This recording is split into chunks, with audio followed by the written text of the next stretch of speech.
မင်္ဂလာပါရှင်စဘာပန်းပွင့်ချိန်မှာကြောက်တဲ့ယောဂတစ်ခုဖြစ်တဲ့မိုသီးယောဂနဲ့ပတ်သက်ပြီးတော့သိရှိလိုက်နာဖွယ်အကြောင်းလေးကိုဆွေးနွေးပေးကြပါမယ်ရှင်စဘာမိုသီးယောဂကသူ့ရဲ့ဖြစ်ပွားမှုဟာရာသီဥတုအခြေအနေရဲ့စဘာမျိုးအလိုက်ခံနိုင်ရရှိမှုရဲ့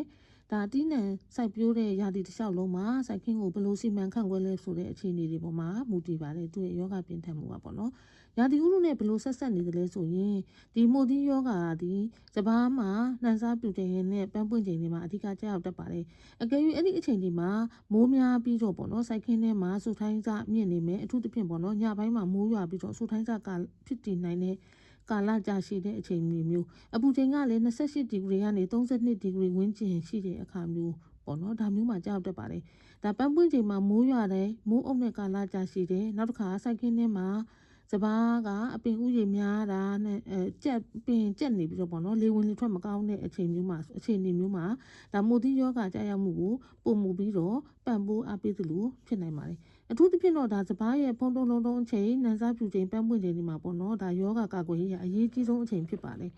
စဘာမျိုးတွေနဲ့ဆိုင်သားဆိုလည်းသက်ဆိုင်ပါလေဒါစဘာတွေကတက်တန်းတီစဘာတွေမှာပေါ့နော်မျိုးအလိုက်ပေါ့နော်ယောဂခန္ဓာရေးကွာခြားတာရဲ့ပန်းပွင့်ချိန်ပေါ့ပန်းပွင့်ချိန်မတူညီနိုင်တာရဲ့နောက်ကပန်းပွင့်လာကြာတဲ့အချိန်ကွာခြားချက်နောက်တစ်ခါအပင်ပုံစံပေါ့နော်အပင်ပုံစံအပင်ရဲ့အရွက်ထက်ရှိမှုပင်ပွားထွက်ရှိမှုပုံစံအလိုက်ပေါ့နော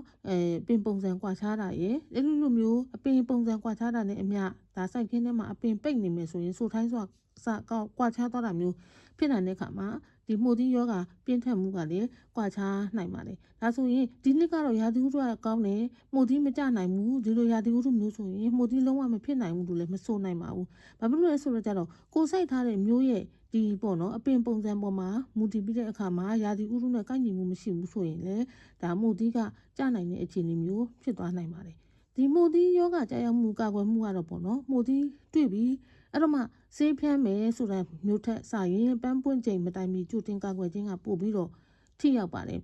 ဒါကစိုက်ပြီးမှတော့ပြောတာတော့နောက်ကြတယ်ပေါ့နော်တကယ်တမ်းကျတော့မိုသီးယောဂခံနိုင်ကောင်းတယ်အခင်တော့ကကြာရောက်မှုရာဇဝင်မရှိဘူးဆိုတဲ့မျိုးကိုတော့ဒီနဲ့မဆိုင်ခင်တည်းကဦးစားပေးပြီးတော့ရွေးချယ်တာပိုကောင်းပါတယ်နောက်တစ်ခါနိုက်ထရိုဂျင်ပေါ့နော်နိုက်ထရိုဂျင်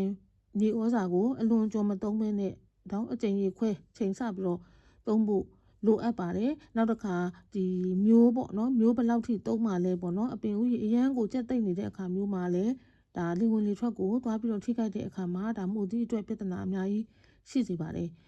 နောက်တစ်ခုကကျတော့ဒါတိနဲ့မဆိုင်ခင်တည်းကလုံးဝမကိစ္စကြီးပေါ့နော်ဒါရခင်ပြီးခဲ့တဲ့နှစ်တုန်းကမိုသီးကြတယ်ဆိုရင်အဲ့ဒီလိုဆိုင်ခင်းမှာဆိုရင်ဒီစဘာရဲ့ပင်မိုင်းဆိုင်ရာအကျွင်းကြံတွေကိုမိုသီးအကျွင်းကြံတွေရှိနိုင်တဲ့အတွက်ကြောင့်စနစ်တကျဖျက်ဆီးပေးဖို့လိုပါတယ်နောက်တစ်ခါရခင်နှစ်တုန်းကဒီလေကမိုသီးကြဘူးတဲ့ဆိုရင်အဲ့ဒီလေကမျိုးကိုပြန်ပြီးတော့မဆိုင်တာတော့အမှန်ကန်ဆုံးအခြေအနေဖြစ်ပါတယ်သူကမျိုးစေးဆောင်နေလည်းပါနိုင်လို့ဖြစ်ပါတယ်ဒါဆိုရင်မိုသီးကြရောက်မှုအတွက်ပေါ့နော်မိုသက်ဆေးကိုကျွန်တော်တို့ဘယ်ချိန်ဖျက်ရမလဲအဲ့လိုမျိုးမေးလာတဲ့အခါမျိုးမှာဒီယောဂမျိုးမှာမိုသက်ဆေးရွေးချယ်မှုအတွက်တိုင်မင်လို့ခေါ်တဲ့အချိန်ကိုက်ဆေးအသုံးပြုမှုကပို့ပြီးတော့အရေးကြီးပါတယ်အထူးသဖြင့်တော့ဒီဖုံးတုံးလုံးတုံးနဲ့ဒီပန်းပေါ့နော်ဒီ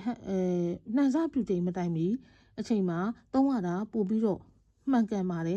ဒါယောဂပေါ့နော်ပြင်းပြင်းထန်ထန်ဖြစ်တယ်ဆိုလို့ကတော့ဒါမိုသီးကျနိုင်တဲ့ຢာဒီမှာ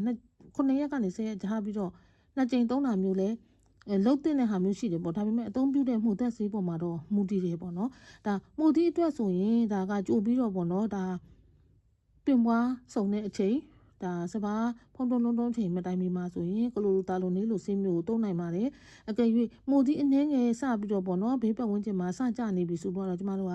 ဒီပရိုပီကိုနာဇောတို့ဟက်ဇာကိုနာဇောတို့ကိုအသုံးပြုနိုင်ပါတယ်